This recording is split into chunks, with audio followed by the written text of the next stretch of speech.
সাতক্ষীরা বাগেরহাট এই সমস্ত এলাকায় বিশেষ করে এই যে আশাশুনি শ্যামনগর কলিরান পাইকেলঘাটা এরপর পাইকগাছ এলাকায় কত দুঃখ দুর্দশা মানুষের রাস্তাঘাট এরকম ভালো না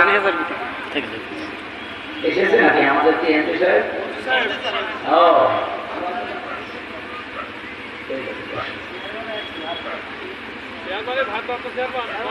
আর প্রাপ্ত হলে হবে এবার ভাত থেকে যাবে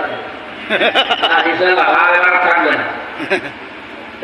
আসল চেয়ারম্যান হিসাবে আল্লাহ কবুল করেন আমি আমরা কি বলতে চাচ্ছিলাম যে আপনাদের সামনে প্রশংসা মানুষ আদায় করতে হবে কার প্রতিদিন অন্তত 17 বার করে আপনার মুখ দিয়ে আল্লাহ এই কথাটা বের করে দেয় আপনি দেখবেন প্রতিদিন 17 বার যদি আপনি নফল সুন্নত মানে নামাজ নাও পড়েন শুধু ফরজ নামাজও পড়েন তাও 17 বার বলা লাগে আলহামদুলিল্লাহি রাব্বিল আলামিন প্রশংসাটা আল্লাহ এখানে আলিফ লাম দেওয়া আছে আর যারা জেনারেল শিক্ষিত মানুষ বুঝবে না আলেমদের জিজ্ঞাসা করে আলিফ লাম 4 প্রকার হয় এখানে আল্লাহ পাক নির্দিষ্ট করে দিয়ে দিয়েছেন যে যত প্রশংসা হতে পারে তুমি তোমার মুখ দিয়ে বলো আল্লাহ সব প্রশংসার মালিক তুমি ঠিক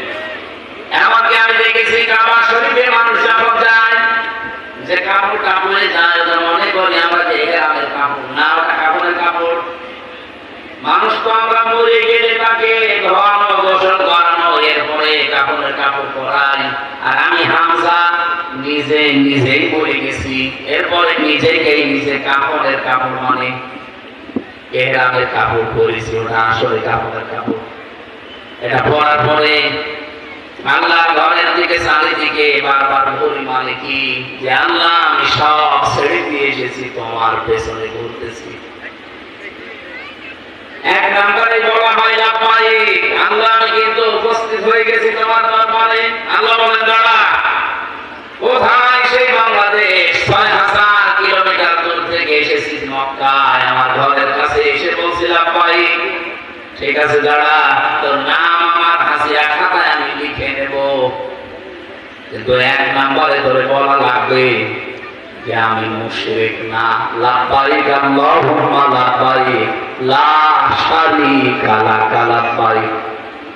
এক নম্বরে স্বীকৃতি দেওয়া লাগে যে আল্লাহ আমি হাজির হয়ে গেছি আল্লাহ বলেন তোর নাম আমি লিখবো হাজিরা খাতায় তুই যে আমার বান্দা তুই যে আমার বান্দি এই কথাটা আমি লিখবো কারণ এই শব্দটা এত দামি আমি আল্লাহর কাছে কোরআন শরীফের ভেতরে বিশ্ব নবীকে আমি যত নামে ডাক দিয়েছি সবচেয়ে প্রিয় নাম আমি আল্লাহর কাছে বান্দা এজন্য কোরআন শরীফে দেখবেন তাবারাকাল্লাযী নাযালাল ফুরকানা আলা আবদিহি লিয়াকুনা লিল আলামিনা নাযীরা যাদের মাঝখানে আব্দুন আছে আব্দুন মানে বান্দা ওয়াইন কুনতুম ফি রাইবিন মিম্মা নাযালনা আলা আবদিনা এখানে আলা আব্দুন শব্দ দিয়েছেন আব্দুল মানে দাস বান্দা গোলাম হিত সার্ভেন্ট তাই বলে আল্লাহর কাছে শব্দটা এত দামি এত ভালোবাসেন আল্লাহ মানুষ যখন তার ঘরে যে কথা বলে লাব্বাইক আল্লাহ আমি হাজির আমি তোমার বান্দা তোমার দাস তুমি একটু লিখে নাও আল্লাহ বলেন দাঁড়া বল যে আমি আল্লাহ তোমার সাথে শরীক করি না আমি মুশরিক না আমার চিন্তা চেতনায় কোনো শিরকের গন্ধ নেই আমার কাজ কর্মে কোনো শিরিক নেই এই কথাটা বলার পরে আপনার নাম আল্লাহ লিখবে না স্পেশাল ভাবে 3টা স্বীকৃতি আপনার মুখ দিয়ে আল্লাহ নিয়ে নেয়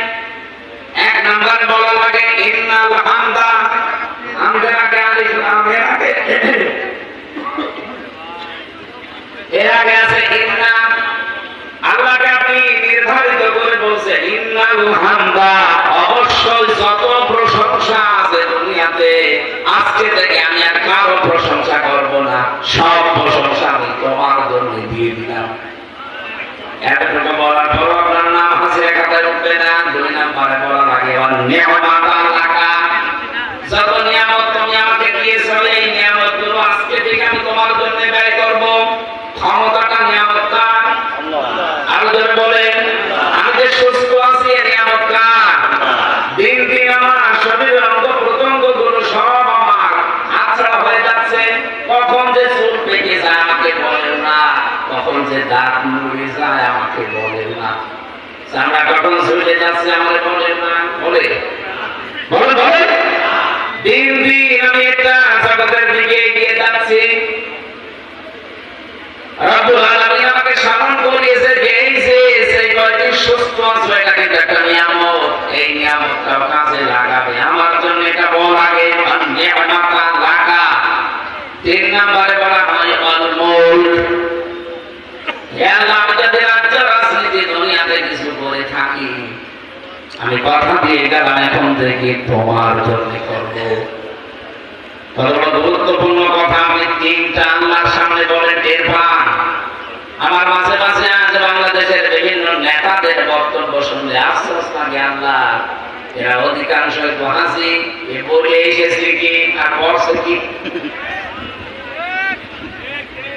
10 মিনিট কথা বললে 8 মিনিট আপনি মানুষের প্রশংসা করেন। কেন প্রশংসা আমার আল্লাহর করে দেয় না? আপনি যে কথাটা বলতে পারেন না, কোনদিন চিন্তা করেছেন বিজ্ঞান এখন তথ্যটা দিয়েছে এক একটা কথা এই মুখের গহ্বর থেকে বের হতে এখানে যে জায়গাটা পাচ্ছে এখানে 27টা ধাক্কা লাগে, এরপর একটা কথা তৈরি হয়। যখন বিজ্ঞান ভিত্তিক কাছে গুলো পড়ি